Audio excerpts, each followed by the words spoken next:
Support JR का एक मुहिम है जो हमारे युवाओं के लिए है। आप सभी को पता है कि मराठवाड़ा ये युवाओं का मराठवाड़ा है, जहाँ पर 65% युवा रहते हैं। और खेत की बात ऐसी है कि युवाओं के लिए जो गवर्नमेंट ने सोचना चाहिए वो कहीं ना कहीं दिखता नहीं है यहाँ का गवर्नमेंट के लिए। तो फिर युवाओं जो अपने जो रास्ता है वहाँ से भटकते हुए क्राइम की तरह हमारा जा रहा है। और जो डेवलपमेंट की बात करते हैं तो जो ग्रामीण से हो या शहर की हो, कोई डेवलपमेंट की बात करता ही नहीं है। सालों साल जो पेंडिंग प्रश्न है अपने, जैसे पेटे में पानी है पर यहाँ आता नहीं है, वैसे देश में जो विकास चल रहा है आदरणीय पंतप्रधान अपने सबके मोदी जी साहब, वो विकास की गंगा महाराष्ट्र में आती तो है पर वो कहीं ना कहीं पश्चिम महाराष्ट्र या तो विदर्भ में सीमित हो जाती है। तो इसके पीछे कारण यहाँ पर कोई एक स्वच्छ प्रतिमा वाला चेहरा वाला एक नया बदल चाहते हैं। ये शहर का नाम बदल चुका है और जैसा नाम बदला है तो लोगों की अपेक्षा भी बदली है। सब लोगों को ऐसी अपेक्षा है कि यहाँ पर कोई अच्छा चेहरा आएगा और हमारा पूरा विकास होगा। सर, जैसे कि आपने चेहरे की बात की, लेकिन एज ए आप डॉक्टर है, डॉक्टर के बाद में आपने लॉ का भी एजुकेशन हासिल किया है, लेकिन अच्छा ये करते हुए एक राजकारण में आने की आपकी क्या मंशा रही है और क्या आपने सोचा इसके बारे में? देखो, मैं पहले 12 साल तो खेती किया हूँ। खेती से शिक्षण में आया तो न्यूरो सर्जन बना, MBBS हुआ, MBS हुआ, MCS हुआ। फिर बाद में काम तो चल रहा है, आज भी मैं एक ऑपरेशन करता हूँ। बाद में लॉ का पढ़ाई किया, लॉयर हूँ, क्रिमिनल लॉ पढ़ा, बाद में क्राइम के लिए पढ़ाई किया।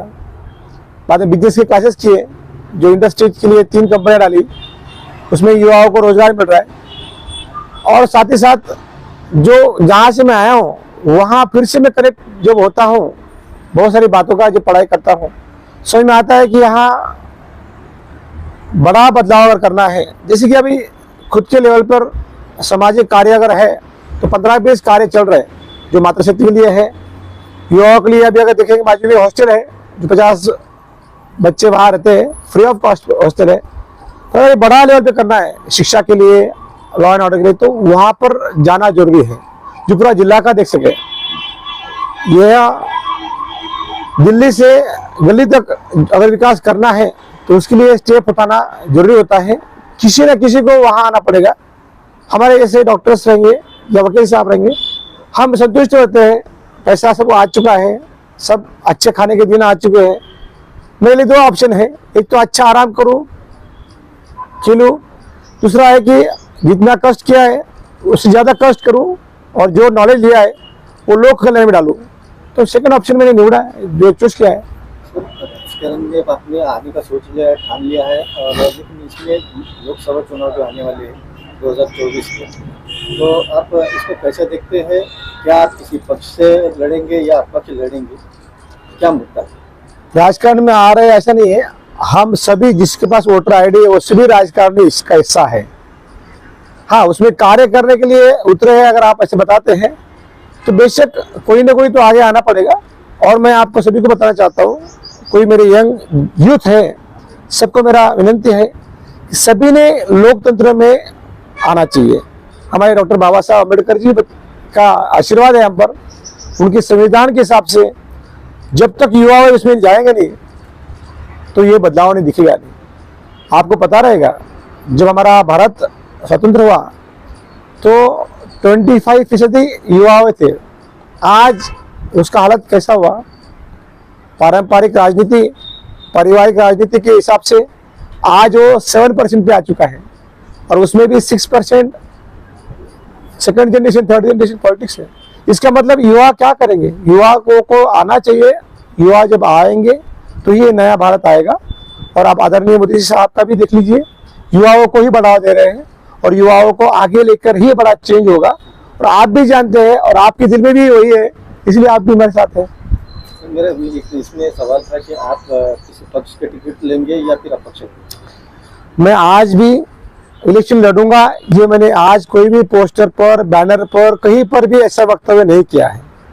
इतना जरूर कहा है कि विकास के साथ रहना चाहिए, विकास की बात ही करना चाहिए, जाति धर्म का राजकारण बंद करना चाहिए। और अगर विकास जो चल रहा है केंद्र में आदरणीय मोदी साहब के अंडर, तो वो विकास की गंगा यहाँ लाने के लिए अगर वैसा करना पड़ा तो वो भी हमें स्वीकारना पड़ेगा। आपका कहने का मतलब है कि यहाँ पर जो बीजेपी के लीडर है वो कहीं ना कहीं विकास लाने में विफल है? ऐसा नहीं है, हर किसी ने अपने हिसाब से कार्य किया है और आज तक यहाँ बीजेपी का कोई भी यहाँ इलेक्शन हुआ नहीं है। पहली बार यहाँ पर शायद बीजेपी का कैंडिडेट रहेगा और विकास की गंगा यहाँ बहेगी। आज तक कहाँ था यहाँ पर अलायंस का सरकार था। अलायंस में कभी कभी होता है, प्रयास तो हर कोई करता ही है, पर वो प्रयास लोगों तक, युवाओं तक नहीं गया। और मैं बीजेपी का जो ग्राउंड से कार्यकर्ता है ऊपर तक सभी को रिस्पेक्ट करता हूँ। अगर आप बैनर देखेंगे तो सभी का उसमें फोटो है, सभी मेरे भाई हैं, सभी अच्छा काम करने के लिए अच्छी पार्टी से जुड़े हुए हैं, वो सभी अच्छे हैं, सभी अपने अपने हिसाब से प्रयास कर रहे हैं। सभी को आशा है कि ये लोकसभा बीजेपी सीट से लड़ेगी और ये लोकसभा के लिए अच्छा एक कैंडिडेट मिलेगा और अच्छा ड्राइवर मिलने के बाद में और लाखों युवा इसमें यहाँ बीजेपी के लिए छत्रपति संभाजी नगर नहीं, पूरा मराठवाड़ा का एक गेट वे है, वो यहाँ से ओपन होने वाला है। सर बीजेपी से ही आप ख्वाहिशमंद है मतलब? ये आप तर्क वितर्क लगाना अपना काम है और लगाना भी चाहिए, पर मैंने आपको बताना हो कि जो भी पार्टियां ऑप्शंस अवेलेबल है आज सब में अगर अच्छा विकास करते हैं, केंद्र में विकास करते हैं, जो केंद्र में पार्टी आज 400 पार करने वाली है उसके साथ अगर हम जुड़ना चाह रहे हैं या आपने जुड़ना चाहिए, हर किसी ने अच्छा काम में जुड़ना चाहिए। वहाँ विरोध किस बात का, अच्छाई में विरोध करना, इससे ज्यादा बुराई क्या होगी। जैसे कि चंद्रकांत खैरे साहब का भी नाम लिया जा रहा है लोकसभा के लिए, विनोद पाटिल साहब है, साहब है, उनका बॉम्बे से भी चल रहा है, औरंगाबाद से भी चल रहा है। उसके अलावा कई बड़े दिग्गज यहाँ पे राजनीति में लोकसभा लड़ने वाले हैं, क्या लगता है आपको? हर किसी लोकतंत्र है भाई, हर किसी का अधिकार भी है। मैं तो बोल रहा हूँ आपका भी अधिकार है, सबने लड़ना चाहिए और सभी का ही लड़ने का जो मुद्दा है यहाँ से आगे विकास का होना चाहिए, न कि जाति धर्म का होना चाहिए। जो विकास के लिए, जो निस्वार्थ लिए काम करेगा वो जीतने वाला है उसको। और आज लोगों में इतना अवेयरनेस हो चुका है कि अच्छा कौन है और बुरा कौन है। आज यहाँ से हाँ मानता हूँ मैं, आज तक छत्रपति संभाजी नगर को वो कार्ड खानिया बांध पे हुआ था। आप खानिया बांध बंद करो, खाना पाना साथ रखो, खाना और साथ रहो, अच्छा रहो, भाईचारा रहेगा। जैसे कि आप एक खुद डॉक्टर है और हमारे शहर में बहुत सारी जो कमियां हैं जो सरकारी हॉस्पिटल में है, इन कई मुद्दों पर है, कई लोग जो है तो परेशान होते हैं। जैसे कि पहले बहुत सारी मेडिकल जो फ्री मिलती थी, लेकिन आज जो समस्या है बहुत सी मशीनरी की समस्या है। न्यूरोलॉजिस्ट जैसे आप बता रहे तो वो उसके अंदर भी जो है तो कमी कहीं ना कहीं अपने शासकीय हॉस्पिटल वहाँ कमी आ रही है। इस बारे में आप क्या करेंगे? मुझे बड़ा खेद है कि आज तक मैं एक पीढ़ी गई, 50-25 साल गए, शिक्षण, आरोग्य, लॉ एंड ऑर्डर, इस पे चर्चा हुई नहीं। आपने विषय निकाला, इतना बड़ा मराठवाड़ा सेंटर है, यहाँ एम्स क्यों नहीं, क्यों यहाँ से एम्स गया? अगर नागपुर आ सकता है यहाँ क्यों नहीं आ सकता? जब नागपुर में ऑलरेडी सुविधा अच्छी है, 2 मेडिकल कॉलेज वहाँ पर गवर्नमेंट के, यहाँ पर क्यों नहीं आ सकती? हर जिले में मराठवाड़ा के अच्छे कॉलेज होना चाहिए, मेडिकल सुविधा होनी चाहिए।